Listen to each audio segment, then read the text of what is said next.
Okay, everyone, we are going to get started. So thank you very much for joining our session tonight to learn a little bit more about the Master of Professional Education program at Western University. You may hear us refer to it as the MPEd. That's a little bit shorter of a term. So if you hear that throughout the night, we are referring to the Master of Professional Education. If anyone is having any technical issues, I've noticed a few people have to sign out and back in again. I do want to let you know that this session will be recorded and sent out in 24 hours. It will also be shared on our website, so if you have a peer or friend who is looking for this, please know that you can certainly share that. So if you are having issues, what people tend to do is log out and log back in again, but if you're still having troubles, please don't worry, we will send this out to you. Few technical issues as well with the chat feature. So bottom right, there's a purple button to access the chat. You are more than welcome to type your questions into the chat box throughout the presentation. However, it is likely we will cover your questions. So I do encourage you to wait until the end for your questions. But if you do have a burning question, by all means, the chat feature is there. So the voice you're hearing right now, I'm Amber Patrick. I'm the recruitment coordinator at the Faculty of Education. We may have spoke already via email or maybe one of the virtual appointments. I'm here to help with students who are interested in the faculty. But I'm also a graduate. So I actually graduated from the MPEd program in the stream of equity, diversity, and social justice myself in 2019. So I will talk about the program, admission, etc. But if I can add in a few stories myself of being a student, I will certainly do so. We are also lucky tonight to be joined by Brandy. We have Brandy here, who is a graduate affairs assistant, and Jennifer, who's our graduate office manager. So they are a wealth of knowledge. They'll be here to answer any of the questions that you have. Again, a reminder that this will be emailed and recorded. Okay, so our agenda. Typically, this goes no more than 20 to 30 minutes of which I'm presenting, and then we open the floor to questions. So you'll have lots and lots of time to get your questions answered. We will start by talking a little bit about the program itself, the structure, what we are looking for in regards to admissions, how the application process works, fees and funding, and then as mentioned, we have allocated a lot of time to have your questions answered. So let's begin with the program overview. So you'll see here, we have a variety of fields of study for the Master of Professional Education program. There are a few that you may notice are missing. The reason we have not included those is because the application deadline has passed. So if you're looking for applied behavior analysis or the teaching English to speakers of other languages, those application deadlines have passed. They will reopen next fall, but right now we have many streams that are still accepting applications, and those are the ones we're going to be discussing tonight. So in the interest of time, I obviously cannot go into each of them, but what I do encourage you to do if you have questions about particular streams or you're comparing them is to first visit our website. We put a lot of information on the website, specifically the course descriptions. So if you're looking at, okay, maybe I'm interested in educational leadership, but maybe mathematics education, we will list out the 8 different courses for those different fields of study and what you're going to be expected to study in them. Another good opportunity would be to book an appointment. So again, I mentioned we have these one-on-one appointments you can book with myself, and I'd be more than happy to go into more detail. Tonight we'll be speaking a little more high level and in areas that will reflect all of the different fields of study. One important thing to note here is that you do have to apply to a specific field of study. So we don't have a general MPEd, for example. You're applying directly into your preferred field of study. So it is important to do your research and find the field that is going to fit best with your career needs and goals. Okay, so the program features. The MPEd is typically offered fully online. We say typically because there is one exception listed here, which is our field of study in Aboriginal education. This is a bit of a hybrid program because it is offered both online and there is an on-site component to it as well. But for all other streams, the MPEd is offered fully online. Typically, it runs on what we call asynchronous learning. So what this means is that you may be responsible for forum posting with your professor, your peers. You may have some recorded sessions. There will be papers, assignments. There are no exams, and there's no reason that you would need to travel to campus for this program. When we say fully online, we do mean that. And it is important to note that this program has always been running online. So this is not a COVID-specific delivery or anything. This program was always designed to be a fully online program. In regards to workload, we tell students to prepare for about 10 to 15 hours of work per week. So this program is very well designed for working professionals, and we'll get into that a little bit more. But just so you are aware, that is what you should be expecting for this. It is a course-based master's program. So what we mean by that is there is no thesis. You are not completing a thesis or a major research project. If that is something you're looking to do, you would be looking into our Master of Arts programs. There's some information on the website about these, and we will run a session next month in March about these programs. But if you're looking for a course-based online program, you are certainly in the right spot with the MPEd. The courses are also sequential. So what we mean by that is that the coursework builds on what has been taught in a previous course. For this reason, all courses are mandatory. It's what we refer to as scaffolded learning. They're also cohort-based. So what this means is you'll be admitted into a cohort of approximately 20 other students that you will travel the entire 2 years with. This is something that as a graduate, I can say I really enjoyed about the MPEd program. You get to know those 20 students really well throughout the program.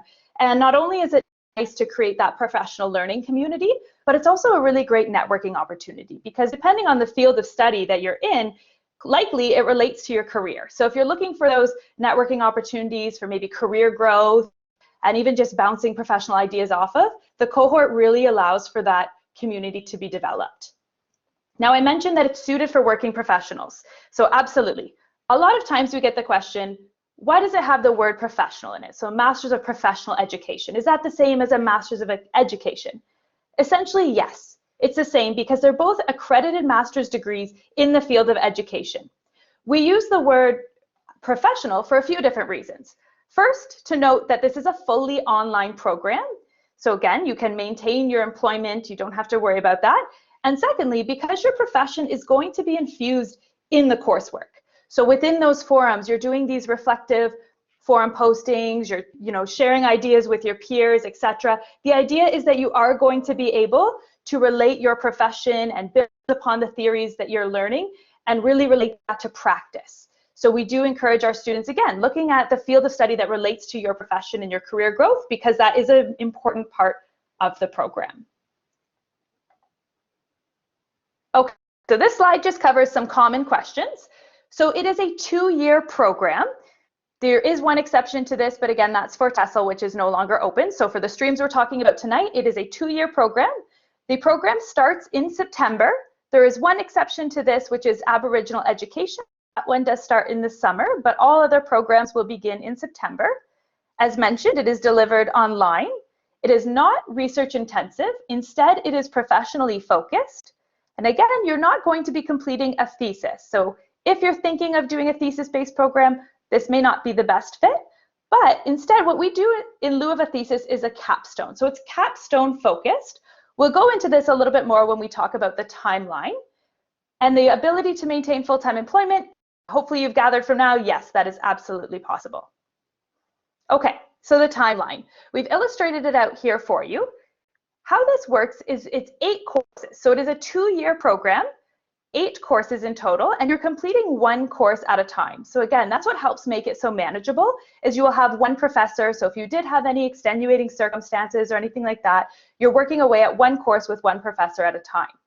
In the fall and winter, those courses are 12 weeks. In the summer and intersession, which is the spring session, they're a little bit more condensed, so 8 weeks. So just be aware of that. Again, the workload, 10 to 15 hours per week. Maybe in the summer, you're looking at a little bit of a higher workload just because of the condensed courses. And then in the year 2, it will vary based on the field of study, what that summer will look like. So the summer will look like, for example, some you may have the 2 courses like you did in the first year. It may be 1 larger course. It may be more capstone focused. So I mentioned the capstone. This is a culminating project in lieu of a thesis. But what you will do for this culminating project is you'll use research, theory, and your professional experience to create a detailed plan to address a problem in your learning organization. So something that's going to help you within your career, and it will vary depending on the stream, but it's a really unique opportunity to take what you're learning in the classroom and then really apply it to your profession. Now, I speak from my experience in equity, but our professors also encouraged a little bit of creativity there too. So maybe you're looking at a major research project, a large capstone, maybe you're looking at something a little more flexible and creative based on the work that you're doing. So that's something I really liked about the MPEd program, is it really does relate to your profession. They really want to make sure that you're ending this program with something that's going to help you in your career. Okay, so we've talked about the program. Let's talk about the application and admission and how you could see yourself entering into this program. So the basic admission requirements are laid out for you here. We do ask for an honors degree from an accredited university, so 20 full courses or equivalent, which is a 4-year degree. It does not necessarily have to be an honors degree. That is the preferred admission requirement, but we'll talk about this in a second. Now, the minimum, we are looking for a B standing, which is equivalent to 70% in the final 2 years of study of your undergraduate degree. So this is based on your undergraduate degree. If you have done AQs, your BEd, etc., those will all be required to be sent in, but this is, again, based on the undergraduate degree. Now, I mentioned the honors degree. That is the preference. If you do not have an honors degree, or maybe you're in the case you have a 3-year degree, you can certainly still apply, and your application will be reviewed on a case-by-case basis, depending on space availability in the program. So we do encourage applicants to review the requirements. If you think you would be a competitive applicant, you are more than welcome to apply. However, we do note what the requirements are here that we're looking for. Okay, now this slide is going to talk about the key areas that the admissions committee is looking for. They are not weighted and they are not listed here in any particular order because there is no one piece that outweighs another. All applicants are looked at as a whole when they apply, so keep that in mind. Admission average. So we mentioned the last 2 years, we are looking for a B average. The next component is the statement of intent. So this is a 500-word statement, which really provides a voice to your application. So in the statement of intent, you'll want to touch on some different areas. So for example, why are you interested in this program? How is this going to help you, maybe academically, maybe professionally? What are your career goals? It really is a nice way to kind of tie your application together and make sure the committee understands why the program would be a great fit for you. You want to make sure to list the field of study in that statement, and again, keep it around 500 words. Another important part of the application are your references. So we ask for 1 academic and 2 professional references. If you've been out of school for a significant amount of time or for some reason that academic reference is going to be difficult for you to obtain, we will accept a 3rd professional. We encourage applicants to try to do the 1 academic and 2 professional, but again, we will accept 3 professional references. The references that you choose is ultimately up to you, but you want to pick the references that are going to be able to speak to you in the best light possible. And last is work experience. So you'll be asked to upload a resume or CV in the application. And it is important, as this is a professional program, to highlight your work experience and specifically highlight anything that's tailored to your field of study or education in general, whether that be paid or volunteer-based. Okay, so those are the requirements. Now, how does the process actually look? So the application process is done through the School of Graduate and Postdoctoral Studies, or what we will refer to now as SGPS.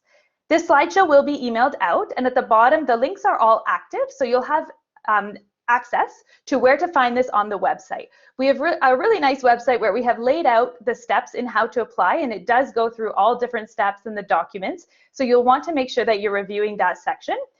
But just know it is through the SGPS application portal. So maybe from undergrad, you're used to applying on UAC or the Ontario University Application Centre. This is a separate system. So there is a $120 application fee. Now I've made a note there for references because I do want to bring this up. So the application system, you can go in and out of it. So if you were to go on tonight to see what that looks like and sign up, start a login information, get your login information, sorry. You can go in and out, so you do not have to do the whole application in one sitting. However, with references, it's important to note that as soon as you submit their information, so we are looking for their email address because they will submit a digital or electronic application, reference application to us. So what I mean by this is there's no paper copy of the reference letters. We do not accept that by paper. What will happen, the referees will be emailed a link, they will fill out the digital referee form, submit it directly to SGPS. As soon as you put their email address into the application system and hit save, they will be sent that link. So just be sure that you've checked with your referees, you've given them notice, because they will be sent that link if you hit save prior to when you submit your application. So this is both good and bad. Bad because I say just make sure that your referees are aware that they will be receiving this, but good because you can get that process started while you're still finishing up your application. So you can have that sent to referees, allow them the appropriate time to work away on that. Now the next step will be uploading your supporting documents. So transcripts, in regards to transcripts, we are looking for a digital copy, again, not paper. So you can upload a PDF copy of your transcript, you can upload a scan. Some students are able to log into their student portal from their undergraduate and download a digital copy of their transcript, or what they may refer to as a web academic report. That is more than sufficient. Should you be offered admission into the program, at that time, we will send instructions on how to send your official documents. But for the application stage, you will be uploading a digital copy that you have in your possession. That is also where you will be uploading your statement of intent, as we talked about, and your resume. So again, I encourage you to go into the application portal and take some time to navigate that. And when you're ready, get those documents to submit. So deadlines, this is important to talk about. With the MPEd in Aboriginal education, it has a little bit of an earlier deadline. That deadline is coming up April 15th. For all other fields of study, the deadline is June 30th. So June 30th is the application deadline. Please note that for your application to be considered complete by the deadline, all documents have to be submitted. That does include your referees and their reference forms. So make sure that your referees are aware of that June 30th deadline, because you will want to have everything in. And we do encourage you to apply earlier rather than later. So please don't leave it till June 29th. Try to get that application in earlier, because there's always some technology glitches that can happen or documents that don't get added in. We just want to make sure that everything is there and submitted by the deadline. Okay, so a quick little recap here. Please make sure to review the admission requirements. These are all live links. So again, you will be receiving this slide deck and we will take you directly to the spot in the website that you can find this information. Review the admission requirements, review the program information, make sure that you're selecting the right stream for you. Prepare your documentation so that when you do go into the application, you're ready to upload that, and note those deadlines. So either April 15th or June 30th. Okay, so this is a question we get a lot, which is when will I hear back? So I wish I had a straightforward answer, but we really don't. And some of that is because it's outside of our control. So the decisions are typically released 6 to 8 weeks after the application is completed and documents received. And again, this means all documents, so including your reference forms. 6 to 8 weeks. Now, I mentioned SGPS before. So the application is done through SGPS, which is the central governing body of all graduate programs at Western. They will collect your transcripts, they will collect all your documents, calculate the admissions average, etc. And then it gets sent to our admissions committee. So we don't really have control over how long that is going to take. So we do encourage you to be patient through the application process. However, once everything is received, 6 to 8 weeks is typically when you can hear a response. Now, some of you here may have an offer. I think that could be possible given the time of year. If that is the case, congratulations. If you're waiting for an offer, keep an eye out. There will be 2 emails. So there will be an email coming from your graduate affairs assistant, as well as an email coming from SGPS. There will be instructions in these emails about your next steps, but you will be accepting the offer in the Student Center and required to pay the deposit by the posted deadline, which here is June 1st. So June 1st is when you will want to send that. Then you'll be waiting for information on registration and orientation. So typically this will take place in the summertime. We will reach out to you over the summer about any kind of important next steps. But if you have any questions in the meantime, remember we're always here and available to help, so just reach out. Okay, and the next area we want to touch on tonight is fees and funding. So we have listed the program fees here for you. They're also available on the registrar's website, again, which is linked in this slide. Now you might notice some lingo that is a bit confusing. So on the registrar's website, they do refer to it as half course. A half course is essentially their terminology. For us, that is just a course. So when we say 2,800, that is $2,800 for each course. There are 4 courses per year and 8 courses total for the program. It is payable 3 times per year, September, January, and May. So in September and January, you would be paying for 1 course, so $2,800 each. In May, you are paying for both the intersession and summer course, so just be aware that one is a little bit higher because you'll be paying about $5,600, which is the $2,800 times 2 courses. There are also some ancillary fees that will be included. Again, you can find those right on the Office of the Registrar's website. Sorry. And given that this is an online program, those are significantly reduced compared to something you may be used to at the undergraduate level, but just something to be aware of as well. So when we talk about cost, a question that typically comes up is how to fund this. So I do want to let you know that because this is a professionally focused program where most of our students are working full-time while completing it, we do not offer any internal funding. That being said, there are other resources that we can give you. And here we've listed Scholarships Canada. So maybe you're familiar with this from previous education, but Scholarships Canada is a great website where you can fill out a personal profile and you'll be matched with scholarships. So you'll be notified of any scholarships that you could be eligible for. The other section I would recommend taking a look at is speaking to your employer. So a lot of our students do come in with employer assistance. So maybe there's some educational funding available, some internal scholarships you could look at. It's also an OSAP eligible program. So it is considered a full-time program. So students do apply for OSAP if that's relevant if they're living in Ontario. And then lastly, we do mention that if you have RRSPs, it's also eligible for the lifelong learning plan. So there are funding sources out there. This does require a little bit of work on your end, but we do encourage you to seek these opportunities out. Okay, and one thing I do want to mention before we open the floor to questions is that we are hosting some upcoming events next month. So if you have, maybe some questions are brewing from tonight or anything that maybe wasn't covered yet, or you'd like to chat more informally, these are what we call our Gearing Up for Graduate Studies sessions. They're going to be hosted over Zoom. So again, a little bit less formal. We can share a video, we can chat, you can take your mic off and discuss different issues you may be having. But these are designed both for prospective students, students who have an offer, or maybe students who are still kind of debating, anything like that. Different topics will be covered, things like navigating online learning. Maybe you're not used to taking courses online, returning to university as a professional. If you have any fears about, maybe you've been away from education for a little bit of time, or tuition and financing, we'll cover these different topics together. So I encourage you to visit our website. All of the events are listed there. We do ask that you register in advance just so that we can get that Zoom link out to you.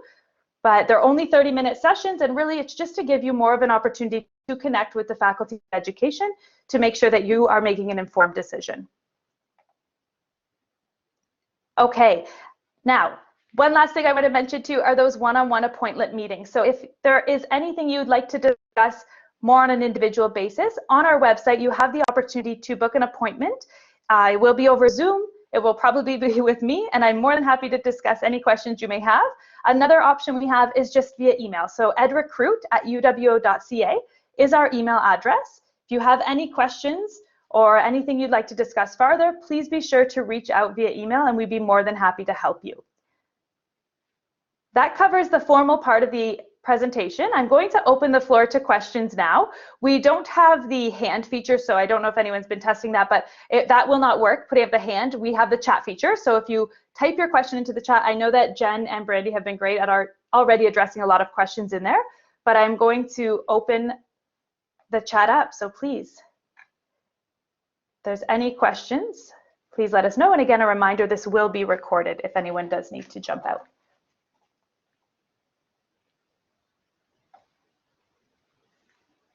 And Jen and Brandy, if there's anything missed or anything a question that got brought up that might be good to share, please do so. Hi, Amber. Maybe you can answer Marnie's question a bit more than I can. I don't know a ton about the AQ courses. She's asking, how does the workload compare to an AQ course? Yeah, for sure. So yeah, the AQ courses, it does differ depending on if it's like a summer course or during the academic term. So I'm not entirely sure about the workload in that regard, but what I would say is, Marnie, we tell students to prepare for about 10 to 15 hours of work per week. I have had students say that it's a bit similar in the sense of the forum posting. So we use Blackboard or OWL for the forum. So if you've taken a Western AQ course, you may be familiar with the learning platform that we use. Workload-wise, again, I prepare for 10 to 15 hours. I'm not sure how closely that compares to an AQ course. Okay, there was a question about, are the streams equally competitive? Again, this is a little tricky for us to answer because it does differ year to year. So the applicant pool one year is never going to be the same as the next year. And what makes one student competitive one application cycle, again, is not going to be necessarily the same for the next. What I would say is the streams are unique enough that usually that's not necessarily the driving factor for what students are applying to. We really encourage you to apply to the stream that matches best with what your academic or professional career goals are.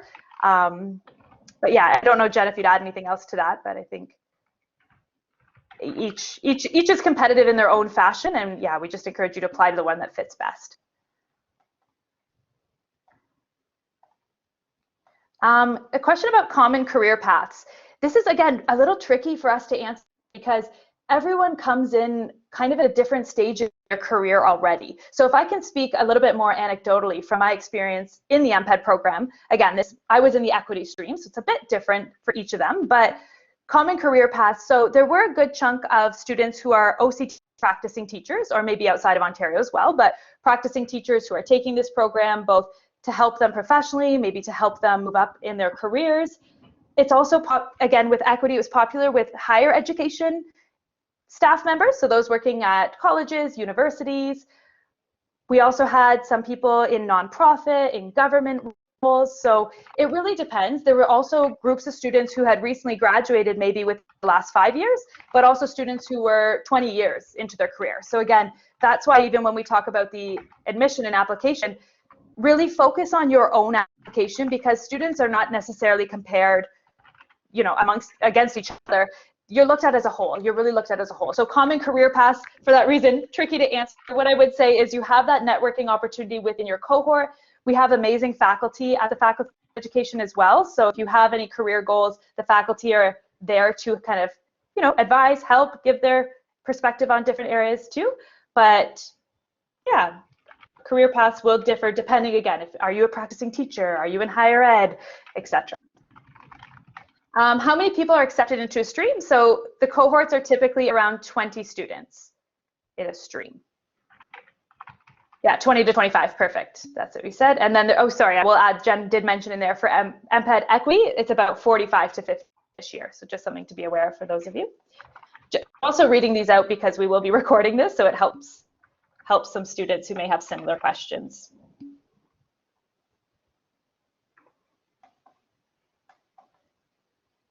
Okay, a breakdown of the courses for each stream online. So yes, if you go online to our MPEd website, you will be able to choose the stream, and there will be a brief course description available for each of the courses in each of the different streams, yes. Perfect, Brandy just shared the link there, so you can access those course descriptions from Brandy.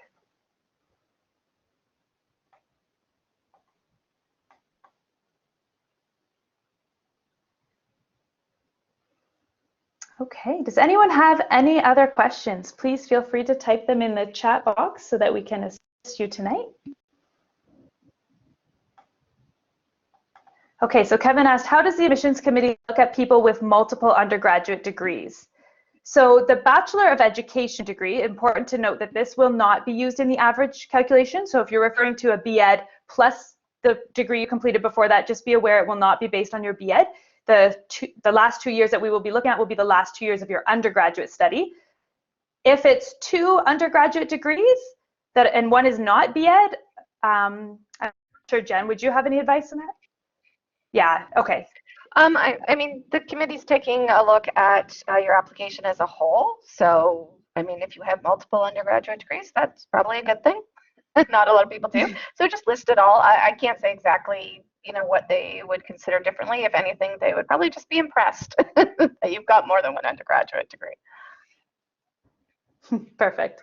Absolutely. And okay, I saw a question about the deadline to apply. So that was a little bit earlier in the presentation. So for Aboriginal education, the deadline to apply is April 15th.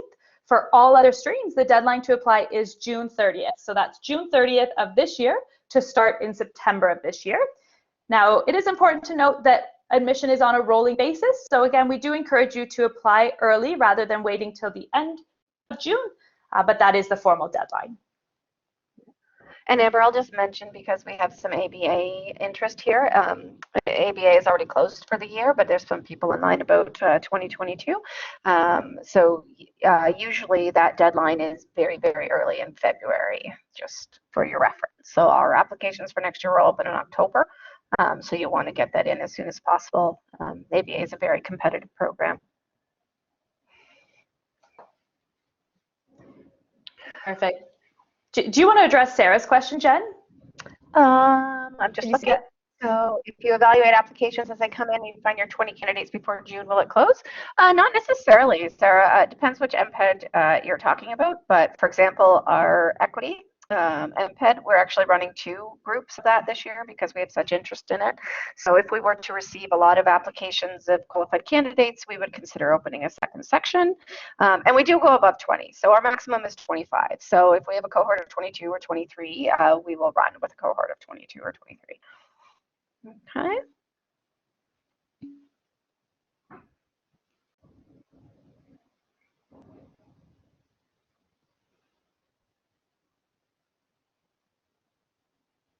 These are some really great questions, guys. I'm scrolling through to see if we've missed any. If we have, please just repost. Yeah, certainly. Just copy and paste if we missed your question. Yeah.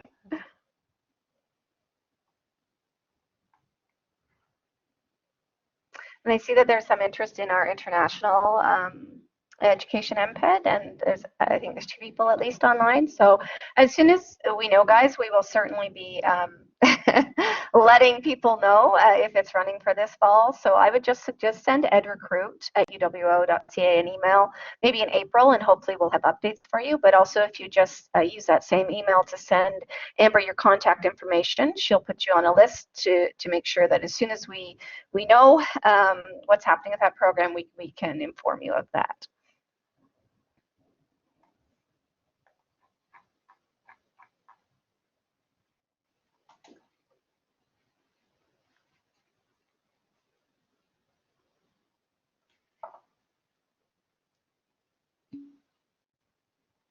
Oh, yes, Amber. Mitchell is going to stay around towards the end. He has some specific questions for his circumstances. So certainly. Okay, Sarah said, read transcripts. I didn't see in the application where to upload them. It seems to ask for the information only. I don't know, Sarah, if you have paid or not. I think that you have to pay first and then upload the documents. Are you familiar with that, Jen? There definitely would be a section to upload them. Brandy might know better than I. I was hoping you knew the answer. we can get you in contact with the School of Graduate and Postdoctoral Studies. They would be able to let you know. Yeah, I've never had someone say they didn't find the area to upload them. It should be there. You might just have to go a little further in the application. But yeah, there's a section that says upload your PDFs here. So it will pop up eventually. Perfect. Thank you. Oh, Sarah, I see you noted too that you have some at Western. So this is a great reminder too for students who have completed maybe their undergrad at Western or their BEd at Western, etc. You do still have to upload them into the application, but remember, we will accept unofficial copies for the application portal. You would not need to send the official one. So we can verify the transcript within our internal system, but just make sure that you upload the unofficial version in the application itself. Perfect. Yeah, you added there that, Paula, thank you, that the supplemental document section is after you pay the fee. So that might be the issue. Yeah, you pay the application fee first, and then you can upload all your documents and hit submit when you're ready.